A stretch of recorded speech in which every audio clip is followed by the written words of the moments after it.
Muchas gracias, muy amable. Gracias. Gracias. Buenas noches, bienvenidos al programa. Yo soy Jaime Bailey. Hoy ha venido un prominente líder de la oposición democrática venezolana. Él fue precandidato presidencial y es una de las voces más lúcidas y esclarecidas de la política venezolana y es un combatiente por la democracia. Es Diego Arria, que acaba de llegar desde Caracas y lo recibimos con un fuerte y cariñoso aplauso. Un aplauso para él, por favor. Bienvenido. ¿Cómo estás, Diego? Bien, pero podría estar mucho mejor. Pero después de la introducción tuya, imagínate, me siento magnífico. Perdona que te haga esta pregunta como de corresponsal escolar, un poco pueril, pero yo creo que recoge la curiosidad de la gente. ¿Quién es el presidente de Venezuela al día de hoy? No hay. Porque nosotros tuvimos unas elecciones que se las robaron. Por lo tanto, el que ocupa el lugar de presidente es un ilegítimo. Es un origen fraudulento. Entonces, la figura del presidente como tal no existe. Si Maduro no es el presidente, ¿qué cosa es? En Venezuela hay un sistema que está montado, 3 o 4 bases. Una sobre el populismo, sobre el comunismo, sobre las redes de la delincuencia organizada, sobre la base militar y todo eso controlado por Cuba. Es un caso inédito y tal vez inexplicable en América Latina. ¿Se puede decir que en tu país, tú acabas de llegar de Venezuela, hay una dictadura? ¿Maduro es un dictador? ¿O si yo digo eso estoy exagerando? Venezuela tiene una dictadura maquillada. Le ponen colorcitos para que la comunidad internacional pueda tener excusas suficientes como para mantener relaciones y aprovechar los recursos económicos de Venezuela, como por ejemplo hace UNASUR.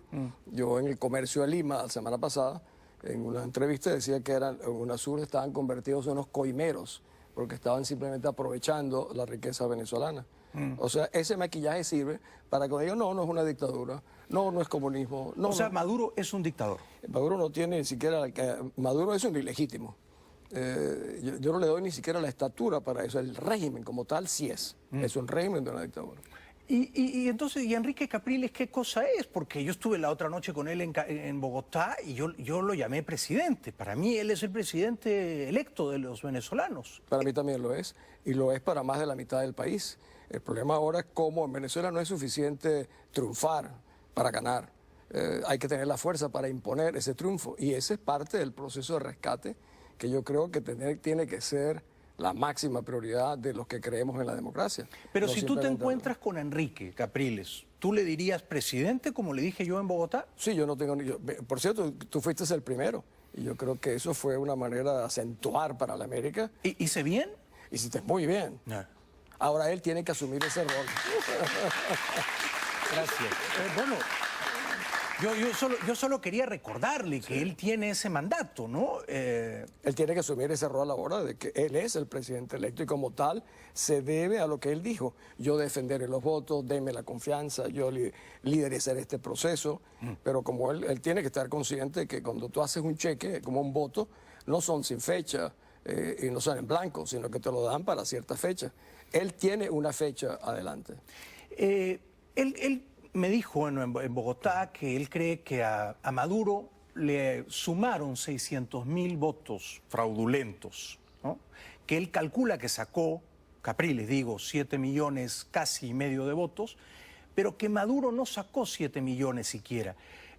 ¿Cuál es tu lectura? ¿Cuáles eran los números reales el 14 de abril, Diego? Sí, yo la comparto. Puede que sean más incluso. Puede que sean hasta 800.000 votos. Hay una organización en Venezuela que se llama SDATA, que para mí es lo más calificado. Y SDATA dice, en el mínimo es de 600 a 800.000. Puede pasar del 1.000.000 de votos. ¿Y cuéntanos por favor, explícanos de una manera didáctica, sencilla, cómo es que fabricaban esos votos? ¿Cómo es que se los inventaban? Bueno, yo vi cuando tú le preguntabas eso a Enrique, un poco en el fondo. Yo tuve años diciendo que el Consejo Nacional Electoral, yo lo llamaba el Ministerio de Elecciones del señor Chávez. Y por eso me criticaba terriblemente la oposición, porque eso desestimulaba. Por eso el otro día oí a Enrique mismo decir que el Consejo Nacional Electoral estaba secuestrado por el régimen. Ese fue un día casi de fiesta para mí, porque dije, El país se ha demorado 15 años en entender que estamos a un sistema abusivo sobre el cual ha construido la perpetuidad del sistema del señor Chávez. Todavía no lo acabamos de entender que es así. Y el propio Enrique Capriles el año pasado, en octubre, cuando perdió las elecciones con Chávez, él mismo no lo había entendido. Él confiaba en el árbitro, ¿verdad? Sí, yo una vez... ¿Eso fue un error? Fue yo creo que un error muy serio, porque él dijo, se los digo ligerito, claro raspado, no hubo fraude. Pero las cifras no eran las cifras del Consejo de los venezolanos, eran las cifras que le dio la señora presidenta del Consejo Nacional Electoral.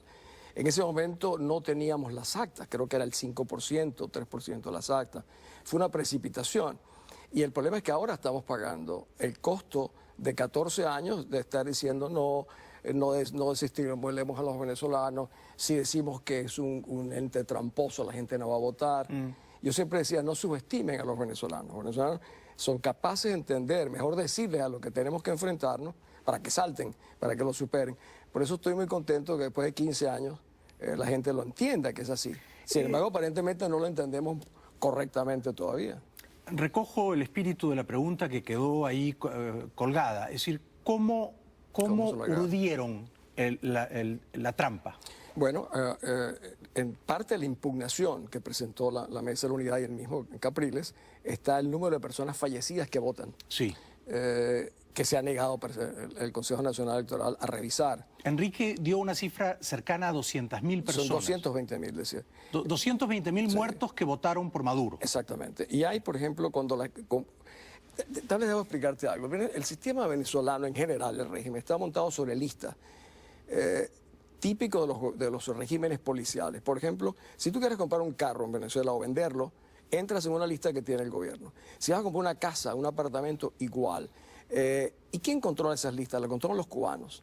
O sea, el control sobre los ciudadanos en Venezuela es como el que tenía la Stasi en Alemania Oriental o en el régimen soviético. Entonces, toda esa telaraña, porque el sistema de inteligencia cubano es el que maneja el país. Entonces, ¿cómo lo agregan? Por ejemplo, San Jaime Bailey no ha votado en las últimas 3 elecciones, porque está en Alemania o está en Miami. Ese es uno perfecto para meterlo a votar. Ahora, ¿cómo no te puedo yo demostrar eso? No me entregas el boleto donde tú firmaste, Jaime Bailey no firmó, yo firmé por ti. Ahí puedo agregar todos los que yo quiera. Claro, y ellos tienen esas listas de ciudadanos que están inscritos en el registro, que son casi 19 millones. Pero tienen tres elecciones que no han votado y ellos saben perfectamente que ya tú no votas, a saber dónde estás. De manera que, si te estoy entendiendo bien, Diego, los que han tramado toda esta conspiración contra la democracia venezolana son los espías cubanos, es la inteligencia cubana. La inteligencia cubana tutela, piensa tú, maneja las cédulas de identidad en Venezuela, las hacen los cubanos. Los pasaportes, las notarías, los registros, el control de inteligencia, la policía. Yo te digo una cosa, Jaime, es una vergüenza, yo decírtelo en público acá, como venezolano, es el país menos soberano de América Latina. Es Venezuela. Y lo único que hacen es hablar de la soberanía. Es un país manejado por los cubanos. Y Maduro aún mucho más manejado por los cubanos que incluso el mismo Chávez, que fue el que entregó Venezuela a Cuba. ¿Tú crees que la señora Tibisay, Lucena, esta es una pregunta que a mí me atormenta, ¿ella sabe que han hecho trampa o ella es tan ingenua que hacen la trampa a sus espaldas y luego le dan unos resultados que a sus ojos son creíbles y ella dice, esto es lo que arrojan las máquinas, y ella santifica y convalida porque no sabe que han hecho la trampa? Ahí todos saben. Lo sabe todo el Consejo Nacional Electoral, lo sabe el presidente en ese momento, que era Chávez. Tibisay sabe. Bueno, no me cabe la Bueno, duda. de Vicente Díaz no me cabe duda que algo sabe, porque tiene que saber. Esa misma noche él dijo, hagan un recuento, esto ¿no? Sí.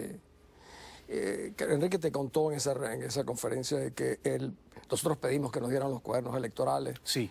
Por cierto, el señor Carter, perdóname que me meta en un segundo en esto. Por favor. Carter, cuando fue al revocatorio en el año 2004, dijo que el sistema venezolano era perfecto. ¿Por qué dijo que era perfecto? Porque le enseñaron que uno agarraba la tarjeta de votación y había el cuaderno electoral, que lo firmaban. Eso es cierto, si lo hubiesen hecho así, era correcto. El señor Carter tendría que decirle ahora a los venezolanos, ustedes me engañaron y no están haciendo lo que yo validé, porque ellos se han montado sobre Carter. Y porque en esta ocasión no han cotejado los resultados electrónicos con los cuadernos de votación. No lo pueden hacer, porque hacerlo sería reconocer de que nos han trampeado, de que es un fraude. Entonces uno se tiene que hacer la siguiente pregunta: ¿vamos nosotros a poder rescatar esto? Por esa vía, no. Incluso el recurso que está ante el Tribunal Supremo de Justicia no será aceptado, eso es clarísimo. Porque el Tribunal Supremo de Justicia es un órgano subordinado En Venezuela no hay Estado de Derecho. Esa es a la dictadura. Exactamente, sí, un Estado sin Un Estado de apéndice. Derecho es una dictadura, no hay la menor duda. Bueno, pero entonces esto a mí me lleva a un callejón sin salida y yo te ruego que tú, que eres una de las mentes más lúcidas en Venezuela, nos ilumines, porque la pregunta es, bueno, ¿cuál es la salida a este entrampamiento? Yo te digo Ha ocurrido un fraude, hay un gobierno ilegítimo de usurpadores. ¿Cuál es la salida constitucional prevista por las leyes? Tú dices una salida iluminada. La cosa está muy oscura en Venezuela. A veces yo la miro. Convencional no será. ¿Cómo va a ser convencional? Fíjate, Venezuela es un país bajo la ocupación de una fuerza armada cubano-venezolana. ¿Por qué digo eso? Venezuela tiene, hoy en día hay 60.000 cubanos. Durante la guerra de la independencia... 60.000 cubanos. Admitidos por el gobierno, puede que sean más. Todos son soldados, no lo son. 4 o 5 mil se supone que son agentes de inteligencia, pero todos son formados militarmente porque es el sistema cubano. Durante la guerra de independencia en América, nosotros tuvimos 20.000 españoles solamente en Venezuela. O sea que es una auténtica invasión. Nosotros estamos ocupados. Ocupados. En términos internacionales, parece mentira, Cuba es la potencia ocupante de Venezuela, así como los Estados Unidos es la potencia ocupante en Guam, etc. Aquí Cuba, que es un país pequeño al lado de Venezuela, es la potencia ocupante. Entonces, es un cuadro donde tú ves que no hay la menor articulación de libertad en Venezuela. Entonces, cuando tú me dices cuáles son las salidas, no podrá ser convencional. Los grupos paramilitares. Venezuela es el mayor asiento, la mayor guarida de grupos de narcotraficantes que hay en América Latina. El 60% de las drogas que salen a Europa pasan por Venezuela. ¿Y por qué pasan? Frente a la policía, frente a los oficiales de la Guardia Nacional, en cooperación. Hay 7 generales venezolanos indiciados por el tráfico de drogas, lavado de dinero. O sea, la cúpula militar venezolana está coludida. Está vinculada nada menos que al tráfico de armas. Entonces, ¿Te puedo interrumpir ahí? Claro. Pero, perdona si esta pregunta parece un poco afiebrada, pero yo siento esto genuinamente. El año 89 había una dictadura en Panamá. Una dictadura que además estaba coludida con el narcotráfico. El señor Noriega permitía que Panamá fuera un punto de salida tráfico igual. de narcotráfico, ¿no? De envío de drogas a Estados Unidos. Y el señor Bush, padre, tomó la decisión de intervenir, de remover a esa dictadura asociada con el narcotráfico. Ahora en Venezuela me da la impresión de que las circunstancias no son tan distintas. Es decir, hay una dictadura que hace negocios con el narcotráfico. ¿Se justificaría una intervención más activa de los Estados Unidos? ¿O estoy siendo un poco jacobino? Yo hace 3 años di una declaración donde dije que la espada de la justicia internacional pendía sobre la cabeza de Chávez. Y decía, puede correr en la misma suerte que el general Noriega. Y entonces, eso me costó que me invadieran mi finca y me asaltaran mi propiedad. Eso hace 3 años. Sí, exactamente. Yo estaba en Oslo dando una conferencia y justamente lo hicieron. Yo decía que las ramificaciones del narcotráfico con el régimen venezolano son muy cercanas. Hace un par de años el Instituto de Crisis Internacional, que tal vez es más importante del mundo en esa materia, yo formo parte de su grupo asesor, señaló que era imposible que el presidente de Venezuela, igual que el caso de Tibisay, no conociera las ramificaciones y las conexiones que tenía el narcotráfico que hacían de Venezuela una especie de narcoestado emergente. Esa es la situación.